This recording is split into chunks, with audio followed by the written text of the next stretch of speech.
What's up everyone, welcome to Ben's Car Reviews. I'm Ben and today we'll be dissecting the 2024 Dodge Charger Daytona. Let's get right into it with the chart.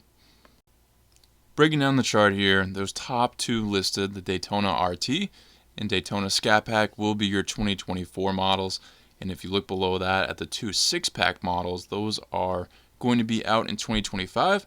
Those will be the engines that Dodge says will involve a Hurricane inline six, giving you 420 horsepower or 550 horsepower.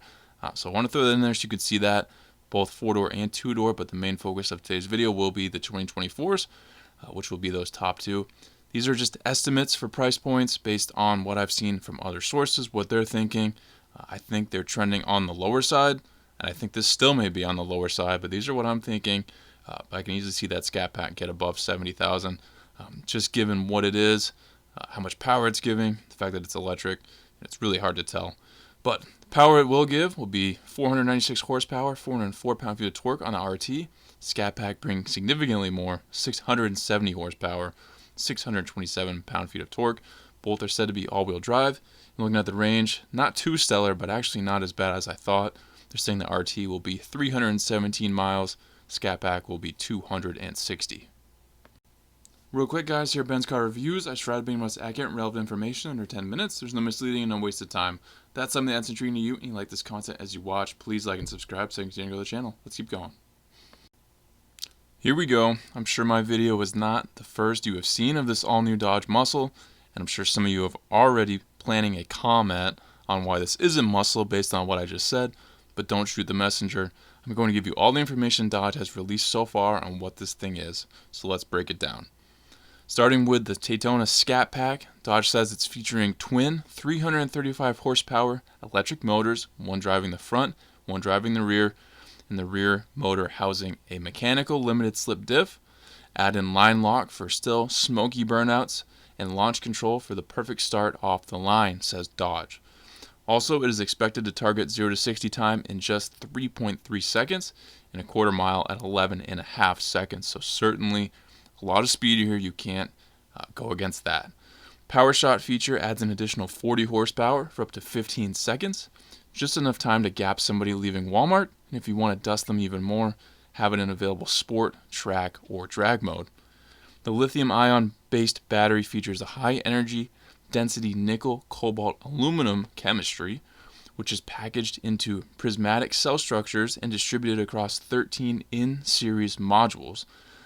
The result, this high voltage battery delivers a blistering initial peak of 550 kilowatts of power and sustains over 500 kilowatts of power to the electric motors for a full quarter mile.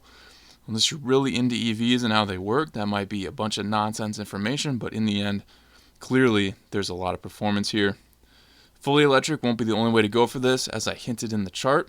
Dodge says a multi-energy gas lineup introduces the six-pack high output two-door model and the six-pack standard output four-door model, which will be available in mid-2025.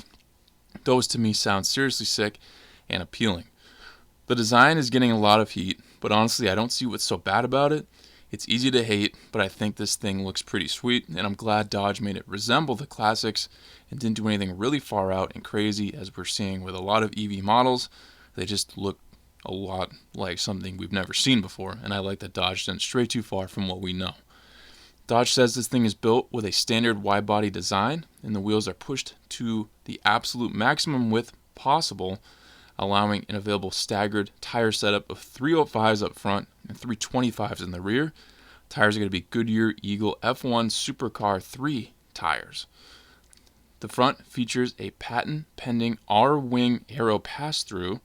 This unique front opening helps minimize drag and maximize performance at top speeds. I think the most far-out part of this new Charger will be their world's first Fratsonic chambered exhaust that will feature an iconic roar as commanding as a supercharged V8, says Dodge. I struggle here, and I know other people do too.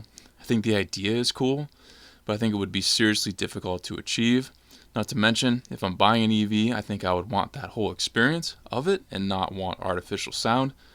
I've seen the uproar this idea has caused online. Let me know what you think in a calm way in the comments. The Frat Zog logo was back when we first saw that in the 60s and 70s from Mopar Muscle, so not only is the design resembling the past, but it's cool to see a badge from the past as well. And beyond that, we can see some big red Brembos tucked inside those wheels for that superior braking performance.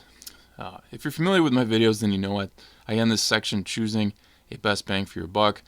The crucial part of that is that MSRPs are needed, so without those being official, I'm unable to do that. But I'm thinking it will be the RT. I think the Scat Pack will be a super high price tag. And if the Banshee still comes out, which that has been hinted at, I think that will be an astronomical price tag. But once all the forms are out, I think one of the Hurricane engines will be the best one to choose. Looking inside now, one aspect of the redesign that I don't think anyone is complaining about is the interior. Dodge has been known for having the same interiors for a long time now.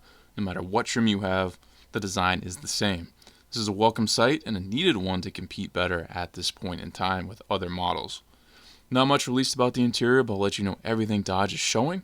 The center infotainment touchscreen is 12.3 inches standard, and there's an available ginormous 16-inch driver's information cluster area. Looks great. They look great next to each other. Uconnect 5 will be the system, and the Uconnect system is clear and user-friendly. I have it on my Dodge. Works great. Like I said, easy to use. There will also be a first ever available heads-up display. Seating offers available black or demonic red performance-inspired leather-trimmed front seats with fixed headrests and adjustable thigh bolsters. Available in two material options, Napa leather or suede Napa leather combination. There's available attitude adjustment lighting. There's a fixed panoramic sunroof that's optional. The steering wheel has a flat top and flat bottom, which certainly gives it a unique look. I'm going to assume heated seats on both of these trims, and ventilated will be on the Scat Pack. I'm sure Dodge will set us up well with main driver's assist, safety and technology features standard. Overall, I think this interior is well done just by initial looks, and I'm looking forward to being able to see all the details on what's standard per trim level. Hopefully Dodge does it fairly. Interview guys, if you're looking at this new 2024 or 2025, heading out farther out, new Charger. You don't really know what to think about it.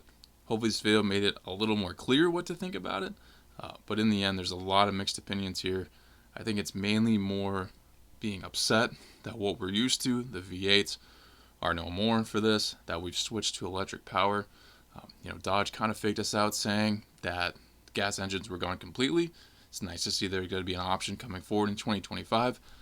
And the other big debate, of course, is can this still be called a muscle car?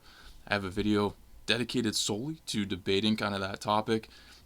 The topic is actually, is a V6 a muscle car? But the logic still applies to this based on the definition of a muscle car. Would this actually count as that? And in a lot of ways it does. It's just different than what we're used to.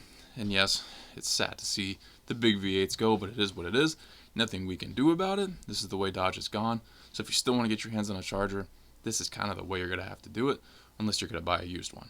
But which, as we all see, there's tons of used out there right now. But this is the way you want to go. I think it could be a cool option. Hopefully you can get your hands on one and enjoy it.